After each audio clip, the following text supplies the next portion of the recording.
Bonjour, Monsieur Giguère. Bonjour, M. Théo. Merci de nous accueillir aujourd'hui sur votre lot. Ça me fait grandement plaisir. Hein? Donc, justement, on était comme marché un petit peu tantôt, là. Oui.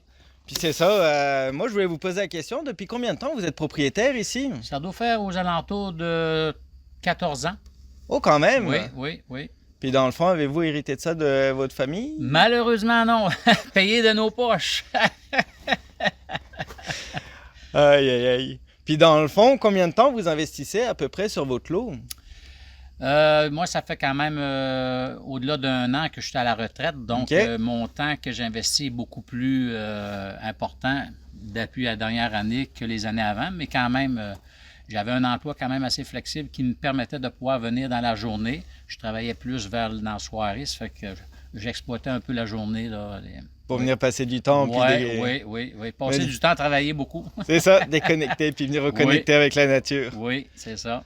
Ah, c'est cool ça. Puis dans le fond, justement, comme vous passiez pas mal de temps, est-ce que votre famille vous accompagne des fois sur le lot? Ma conjointe, les enfants, des fois au week-end, mais pas plus que cela. Là. C'était plutôt au moins là, que cette passion-là. Puis ma conjointe, elle vient le week-end. OK.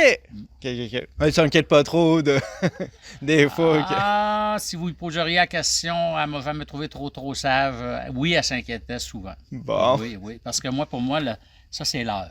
C'est ça. Ça n'existe pas ici. Il n'y en a pas. Puis dans le fond, justement, comme en parlant de la famille, y a-tu comme pour la relève, les enfants?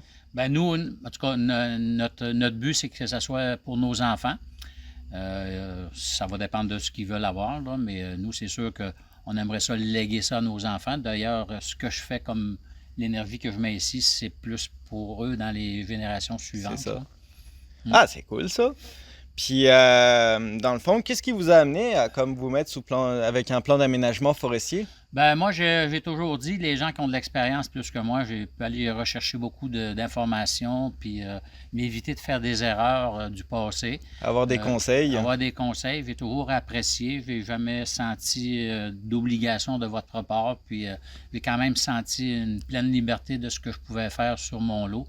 Fait que j'apprécie le service. Puis aussi, ben, on a l'obligation, si on veut exploiter notre forêt, d'avoir le permis d'exploitation forestière. Donc, ça m'emmenait à aller vous voir aussi. Puis en plus, c'est ça, ben, être sous aménagement forestier, ça permet aussi de faire le transfert intergénérationnel pour plus tard. Oui, c'est ça. Okay. Puis, dans le fond, ben, on en a un petit peu parlé, mais quels sont, dans le fond, les principales, mettons, 2 avantages puis 2 inconvénients? Les avantages, ben, comme je vous ai dit, c'est d'avoir le plan d'aménagement pour un peu savoir à quoi m'attendre à faire dans les prochaines années, les conseils à faire, à ne pas faire, puis aussi d'être en mesure légalement d'exploiter ma forêt, de pouvoir commercer mon bois d'œuvre. OK. Parfait. Des désavantages, je n'en vois pas vraiment. c'est comme ça. C'est bien correct. Puis, dans le fond, ben, de ce qu'on comprend, c'est que vous, votre principale activité, c'est vraiment forestier, comme l'activité forestière, exploitation du lot, mais y a-t-il aussi un petit peu de chasse, du loisir? Beaucoup de gens m'ont demandé pourquoi je ne chassais pas, parce qu'ici, il y a beaucoup de chevreuils, à l'occasion des orignaux, toutes sortes de bêtes qu'on voit, le renard, lynx, mais j'aime beaucoup les voir debout. Je préfère les voir debout que couchés. Ça fait que je n'ai pas la passion de la chasse. Je suis sûr que si je commencerais à faire ça, j'aimerais ça, mais je laisse ça aux autres. En même temps aussi, ça fait une belle biodiversité sur le lot. Oui, puis c'est ça. J'apprécie de voir toute la faune qu'il y a. Puis dans le fond, quels seraient comme vos objectifs à long terme pour le lot ici? À court, moyen, long terme? Moi, là, comme vous avez pu voir, c'est sûr que moi, ce que j'ai fait dans les années d'exploitation de sapins, épinettes, ben, je replante en érable. Donc, je sais que rendu à l'âge que je suis rendu là, malheureusement, je ne pourrais pas exploiter cela vraiment, mais j'exploite au moins la croissance. C'est ça. Bon, le plaisir de voir pousser ça toutes les années. Puis plus tard, ben, mes enfants, si ils veulent garder ça, ben, ils vont pouvoir dire ça, c'était papa qui nous forçait à venir planter des érables, puis on grognait, mais aujourd'hui, ben, vous avez le résultat.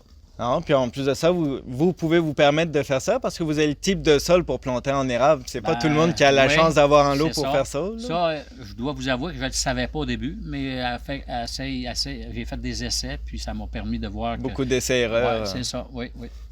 Ah, c'est cool. Puis, dans le fond, qu'est-ce que vous avez comme conseil à donner, mettons, à une jeune famille ou comme à une personne qui voudrait acquérir en lot? Ça dépend toujours dans quel but. Moi, je vais pas acheter ça dans le but de faire une grosse business avec ça, mais c'était dans le but de jardiner. J'aime voir la nature, faire attention à ce qu'on fait, protéger l'environnement, protéger tout ce que tu peux faire, de ne pas faire en sorte de corrompre le sol avec tout ce qu'il peut avoir, là. Moi, c'est sûr que je suis un passionné des érables.